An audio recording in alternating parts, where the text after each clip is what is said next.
비트코인 차트는 다시 상단을 향해 회복하는 모습인데 정작 우리 계좌는 참 잠잠합니다.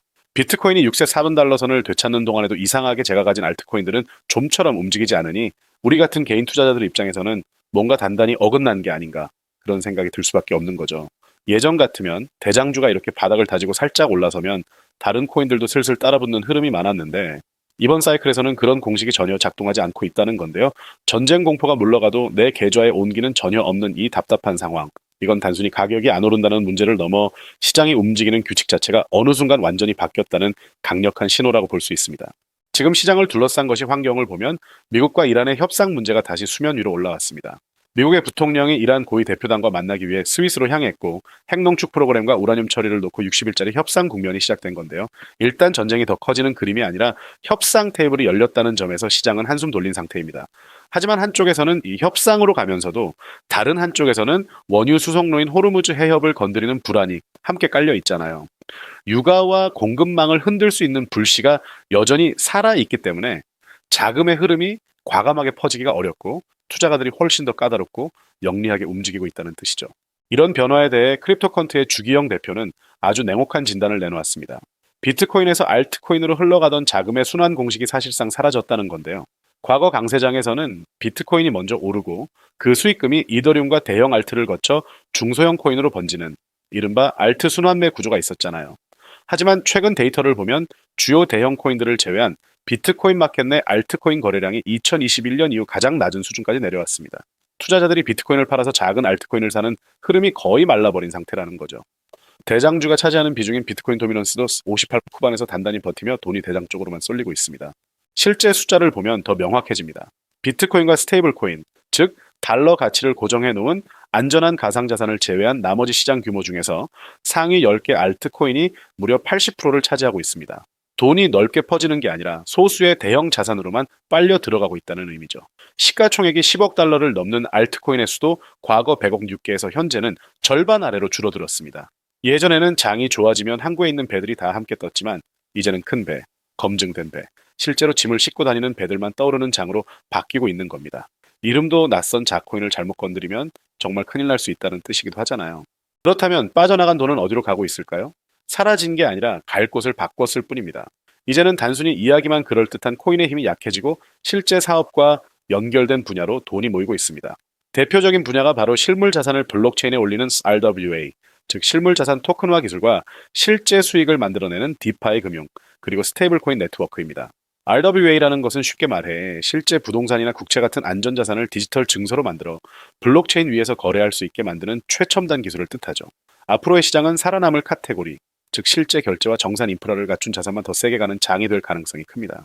바로 이런 관점에서 리플, 즉 XRP를 다시 바라볼 필요가 있습니다.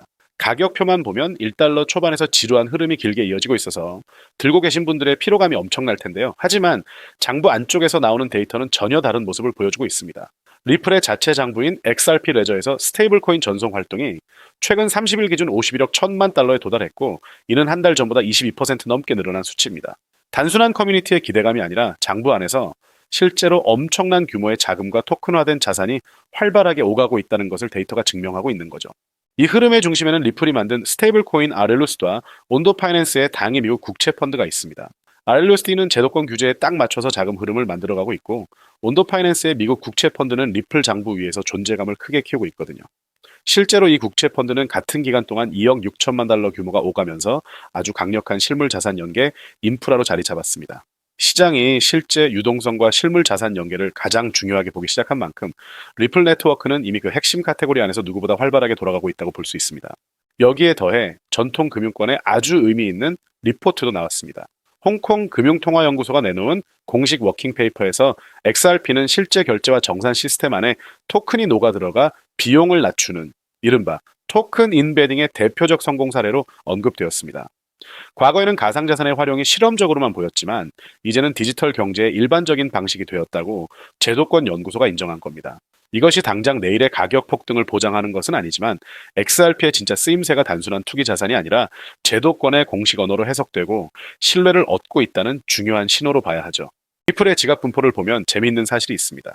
소액을 가진 개인 지갑이 전체의 93%를 차지할 만큼 대중적인 인기는 엄청납니다. 하지만 이 개미들이 가진 물량을 싹 다 합쳐도 전체 유통량의 2.10%밖에 안 된다는 거죠. 즉, XRP 가격에 운전대를 쥐고 실제로 판을 움직이는 것은 개미가 아니라 거대 기관과 고래들의 자금이라는 뜻입니다. 결과적으로 과거의 무차별적인 알트 시즌 공식은 붕괴되고 있으며 시장은 철저하게 생존 능력을 검증하고 있습니다. 지금처럼 가격이 횡보하는 지루한 구간에서 리플이 구축하고 있는 스테이블 코인과 실물 자산 토큰화의 흐름을 면밀히 분석하고 포트폴리오 관점에서 차분하게 접근한다면 향후 시장의 재평가가 본격적으로 이루어질 때 긍정적인 성과를 기대해 볼 수 있는 좋은 기회가 될 것입니다. 때문에 오늘 제가 준비한 이야기는 어쩌면 여러분의 인생에서 가장 생소하면서도 동시에 가장 간절했던 희망의 실마리가 될지도 모르겠습니다. 우리는 참 열심히 삽니다. 하지만 때로는 그 노력이 무색하게도 예상치 못한 악재로 빚이라는 무거운 짐을 지게 되기도 하고 어느덧 돌아보니 노후 준비가 막막해서 밤잠을 설치는 50대, 60대 분들 정말 많으시죠. 열심히 살아왔는데 통장 장호는 늘 제자리고 손주 얼굴 볼 때마다 용돈 한 장 쥐어주고 싶은 마음에 가슴이 먹먹해지는 분들, 오늘 이 영상이 바로 그 마음에 대한 답이 되어드릴 거거든요. 인생에는 단 3번의 큰 기회가 온다고들 하잖아요. 저는 감히 말씀드립니다. 지금이 여러분께 남은 그 소중한 기회 중 마지막일 수 있다고요. 오늘 제가 드릴 10분 남짓의 이야기 끝까지 함께 하신다면 평범한 서민이 부의 추월차선으로 올라타는 법을 분명히 깨닫게 되실 겁니다. 그런데 이런 생각 드시는 분들도 계실 거예요. 코인 시장은 이미 끝난 거 아니야? 암호화폐 가격이 계속 떨어지고 있잖아. 맞습니다. 그렇게 보일 수 있어요. 하지만 잠깐만요. 2021년에도 똑같은 말이 나왔거든요. 코인은 거품이다. 다 끝났다고요. 그런데 그 시절 솔라나 코인 하나가 단 10개월 만에 140배 넘게 뛰었습니다. 2021년 초 100만 원을 넣어두셨던 분은 그해 말에 1억 4천만 원을 손에 쥐었고 1000만 원을 넣은 분은 14억 원이라는 숫자를 보게 됐어요. 이게 먼 나라 이야기가 아니라 불과 4년 전 우리 시대에 실제로 일어난 일입니다. 지금 이 시장이 흔들리는 것처럼 보이는 바로 이 순간이 사실 다음 폭발의 준비 구간일 수 있다는 거거든요. 그렇다면 지금 우리가 눈여겨봐야 할 건 뭘까요? AI나 비트코인 같은 뻔한 이야기 말고요. 뉴스에서는 잘 안 다루지만 월가의 큰 손들이 조용히 수십조 원을 쏟아붓고 있는 단 하나의 키워드가 있습니다. 먼저 이 키워드에 주목해야 하는 이유는 많은 전문가들이 유망하다고 이야기하는 RWA, CBDC, AI 테마 모두에 투자하는 것과 같은 효과를 내기 때문인데요. 그래서 먼저 이 3가지 테마에 대해 간단히 말씀드리고 저희가 주목해야 하는 유망 테마까지 설명드리려고 합니다. 지금부터 집중해서 들어주세요. 먼저 RWA, 쉽게 말씀드리면 이겁니다. 지금까지 강남 아파트나 미국 국채에 투자하려면 수억, 수십억이 있어야 했잖아요. 그런데 이걸 블록체인 위에 올려서 1만 원짜리 조각으로 쪼개 누구나 살 수 있게 만드는 거거든요. 예를 들면 100억짜리 빌딩을 100만 개 조각으로 나눠서 1만 원어치씩 살 수 있게 해주는 것. 그게 바로 RWA입니다. 그런데 이게 단순한 아이디어 수준이냐고요? 아닙니다. 이미 현실에서 완전히 돌아가고 있어요. 세계 최대 자산운용사 블랙록이 BUIDL 펀드를 출시해서 현재 운용 규모만 2조 6천억 원을 넘어섰습니다. 이미 배당금만 1100억 원 넘게 지급했고요. JP모건은 2025년 12월에 이더리움 기반 토큰화 머니마켓 펀드야 머니를 출시했는데 초기 투자금으로만 1,400억 원을 바로 쏟아부었어요. 골드만삭스, 피델리티, 유럽 최대 자산운용사 아문디까지 줄줄이 RWA 시장에 뛰어든 겁니다. 근데 진짜 소름 돋는 건 따로 있거든요. 불과 얼마 전인 2026년 2월 21일 두바이 토지국이 공식 발표를 했습니다.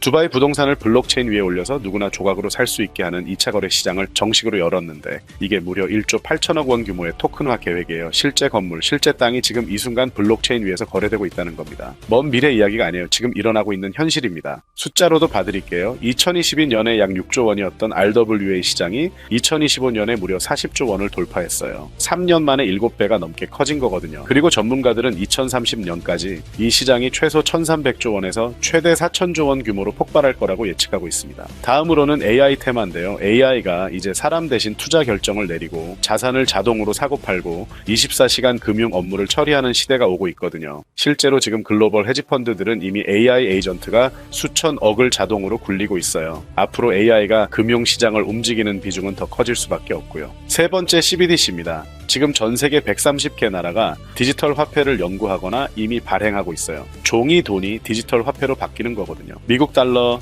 유럽 유로, 중국 위안화가 전부 디지털로 바뀌게 되면 국가 간 무역 결제나 해외 송금이 지금과는 완전히 달라집니다. 이미 중국은 디지털 위안화로 수백조 원의 실거래를 진행했는데요. 하지만 만약 AI가 자산을 자동으로 거래하면 그 돈은 어디로 움직일까요? CBDC가 나라와 나라 사이를 이동하면 그 돈은 어떤 통로로 지나갈까요? RWA, 부동산 부동산 토큰이 팔리면 그 결제는 어디서 처리될까요? 세 가지 전부 마지막 종착지는 똑같습니다. 바로 결제와 청산이에요. 여기서 잠깐 이 통로라는 개념을 좀 더 들여다볼게요. AI가 1초에 수천 건의 자산 거래를 실행할 때 그 결제 명령은 어딘가로 전달이 돼야 하거든요. CBDC가 국경을 넘을 때 서로 다른 나라의 통화 시스템이 맞물려 돌아가려면 중간에 번역기이자 환전소 역할을 하는 레이어가 반드시 필요해요. RWA 토큰이 블록체인 위에서 거래될 때도 마찬가지예요. 아무리 스마트 컨트랙트가 자동으로 계약을 실행해도 실제 자금의 이동은 별개의 결제 인프라를 통과해야 하거든요. 쉽게 말하면 이런 거예요. 고속도로가 10개면 자동차는 각자 다른 길을 달리는 것 같아 보이잖아요. 그런데 결국 그 모든 도로가 딱 하나의 요금소를 통과해야만 목적지에 도달할 수 있는 구조라면요. 그 요금소를 가진 사람, 아니 그 요금소 자체에 투자한 사람은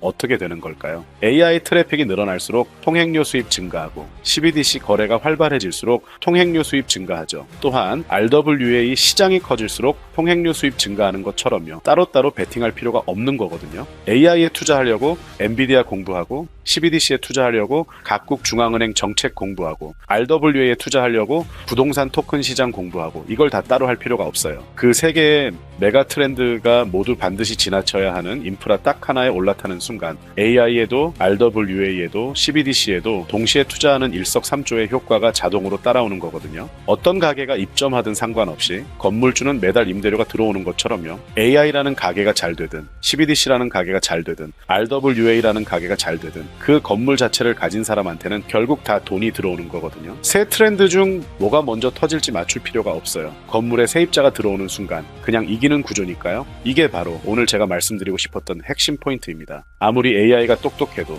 아무리 CBDC가 혁신적이어도 아무리 RWA 시장이 커져도 실제 돈이 움직이는 그 순간 반드시 통과해야 하는 인프라 하나, 그 인프라에 올라타는 것, 이게 답이거든요. 그렇다면 이 인프라, AI, RWA, CBDC 세 가지 돈이 모두 지나가는 그 통로 핵심 코인은 뭘까요? 온도 파이낸스, 폴리메쉬, 체인링크 이런 이름들도 있어요. 다 연관된 코인들이 맞습니다. 그런데 조금만 검색해보시면 누구나 한 이름에서 멈추게 되거든요. 바로 XRP입니다. 그런데 진짜 핵심은 사실 여기서부터예요. XRP가 통로라는 건 이제 많은 분들이 알고 있어요. 그런데 통로만 있다고 끝이 아니거든요. 예를 들어 CBDC가 국경을 넘을 때 아무리 XRP를 통과해도 자금 출처 추적이 안 되면 기관들은 절대 쓰지 않습니다. AI가 1초에 수천 건의 자산 거래를 자동으로 실행할 때도 마찬가지예요. 누가 거래했는지, 각국 규정은 충족했는지 이게 자동으로 검증되지 않으면 아무도 책임을 못 지거든요. RWA도 똑같아요. 강남 아파트를 토큰으로 쪼개고 XRP로 빠르게 결제하는 것까지는 됐어요. 그런데 그게 끝이 아닌 거죠. 그 토큰이 이더리움에서 만들어져서 XRP 레저를 통과하고 또 다른 나라 투자자의 블록체인으로 넘어가는 순간 누가 샀는지, 자금 출처는 어딘지, 해당 국가 규정은 충족했는지 이 모든 게 자동으로 검증되지 않으면 기관들은 절대 이 시장에 발을 들이지 않아요. 바로 이 지점에서 XRP라는 톨게이트 안에 조용히 내장된 코인 하나가 등장하는 거거든요. 이 코인의 역할은 XRP와 경쟁하는 게 아니에요. XRP가 실제 금융시장에서 합법적으로 작동할 수 있게 만들어주는 규정 준수 레이어예요. KYC 실명 확인, 자금 세탁 방지 추적, 각국 규제 정책의 스마트 계약 자동 적용 이걸 전부 처리하도록 설계된 코인이에요. 그리고 서로 다른 블록체인들 사이에서 자산이 오갈 때 그 연결다리 역할까지 하고요. 쉽게 비유하면 이래요. XRP는 고속도로고 이 코인은 그 고속도로 위에서 모든 차량의 번호판을 실시간으로 스캔하는 통합 관제 시스템인 거예요. 둘 중 하나만 있으면 실제 금융기관은 못 써요. 두 개가 같이 돌아가야 비로소 완성되는 구조거든요. 블랙록이나 JP모건이 RWA 파일럿을 테스트하는 현장 뒤에서 이 두 코인이 함께 작동하고 있는 이유가 바로 그겁니다. 대중은 XRP의 시선이 쏠려 있는 동안 이 관제 시스템 코인은 아직 제대로 알려지지 않은 채 움직이고 있다는 거예요. 고래들이 이미 조용히 담고 있는데 왜 아직 가격이 낮을까요? 대중이 모르기 때문입니다. 뉴스에도 안 나오고 유튜브에서도 제대로 다뤄지지 않고 일반 투자자들 레이더에는 아직 잡히지도 않은 상태거든요. 세력들이 작정하고 꽁꽁 숨겨둔 코인이기 때문에 지금 이 순간까지도 가격이 믿을 수 없을 만큼 저렴한 채로 남아있는 거예요. 매달 나오는 연금으로는 도저히 부족하고 그렇다고 지금 와서 뭔가를 새로 시작하기엔 너무 늦은 것 같다는 생각 다들 한 번쯤 해보셨을 거예요. 그런데 이 코인은 그 불안감에 대한 답이 될 수 있거든요. 커피 한 잔 값 아니면 약국에서 파스 한 통 사는 그 돈만 넣어도 나도 모르게 수천, 수억의 수익을 기대해 볼 수 있는 구조이기 때문입니다. 로또 한 장 구매하시는 것보다 훨씬 높은 확률로 인생 마지막 반전을 만들어줄 수 있는 종목이에요. 오늘 이 코인을 여러분께 알려드리는 게 이 영상의 가장 핵심이라고 볼 수 있는데요. 지금 화면에서 종목 이름이 모자이크 처리된 거 보이시죠? 안 알려드리려는 게 절대 아니에요. 조회수 옆에 작게 보이는 더보기를 클릭하시면 파란색 링크가 하나 나오거든요. 그걸 클릭하시고 5초면 끝나는 간단한 내용 한 번만 체크해 주시면 적어주신 연락처로 제가 최대한 빠르게 공유해 드리고 있습니다. PC로 보고 계신 분들은 영상 바로 아래쪽에 파란 링크가 보이실 거예요. 똑같이 클릭하셔서 간단하게 체크만 해주시면 한 분 한 분 직접 공유해 드릴게요. 혹시 당장 투자할 생각이 없으셔도 괜찮아요. 종목 받아서 한번 공부해보고 찾아보시는 것만으로도 여러분께 정말 값진 경험이 될 거거든요. 아는 것과 모르는 것의 차이가 결국 나중에 큰 차이를 만들어내거든요. 그리고 이런 말씀 하시는 분들도 계실 것 같아요. 이렇게 좋은 정보 공유하면서 당신은 뭘 얻는 거냐고요. 저는 어떤 금전적인 요구도 절대 하지 않습니다. 혹시라도 저를 사칭해서 돈을 요구하는 사람이 있다면 바로 차단하시고 신고해주세요. 제가 여러분께 바라는 건 딱 두 가지뿐이에요. 구독과 좋아요. 그게 저한테는 가장 큰 힘이 됩니다. 마지막으로 한 가지만 부탁드려도 될까요? 제가 드린 정보 덕분에 단돈 10,000원이라도 수익이 나셨다면 그 수익의 1%만 가까운 봉사단체나 복지기관에 기부해주세요. 거창하지 않아도 됩니다. 작은 나눔 하나가 우리 모두를 조금 더 따뜻하게 만들어줄 것 같거든요. 간혹 수익 보시고 손주한테 용돈 두둑이 챙겨줬다고 항상 가고 싶었던 하와이 여행을 가족끼리 갔다고 문자 주시는 분들이 있거든요. 그럴 때마다 정말 너무 뿌듯하고 감사한 마음이 들면서 더 좋은 종목 열심히 분석해서 소개해드려야겠다는 생각이 절로 납니다. 오늘 영상은 여기까지인데요. 정리해드리면 어디서도 들을 수 없는 지금 이 시장에서 가장 집중해야 할 핵심 테마에 대해 말씀드렸고요. 제가 이렇게 정보를 공개해드려도 결국 중요한 건 여러분의 실행력이겠죠. 천리길도 한 걸음부터라고 하잖아요. 지금 이 한 걸음이 어쩌면 여러분 인생에서 가장 값진 첫 발걸음이 될 수 있다고 저는 진심으로 믿습니다. 한 가지만 꼭 기억해 주세요. 정보 받으시고 나서 일상생활에 절대 지장 없는 가용 가능한 소액으로만 접근하셔야 한다는 것 잊지 마시고요. 제도권에 완전히 편입되기 전 딱 지금 이 초창기 타이밍 역사적으로 다시 오지 않을 이 기회를 꼭 잡으셨으면 합니다. 제가 드린 정보가 대한민국의 새로운 부자를 만들고 부자가 된 여러분이 또 선한 영향력으로 주변을 따뜻하게 밝혀주는 아름다운 선순환이 이어졌으면 좋겠습니다. 감사합니다.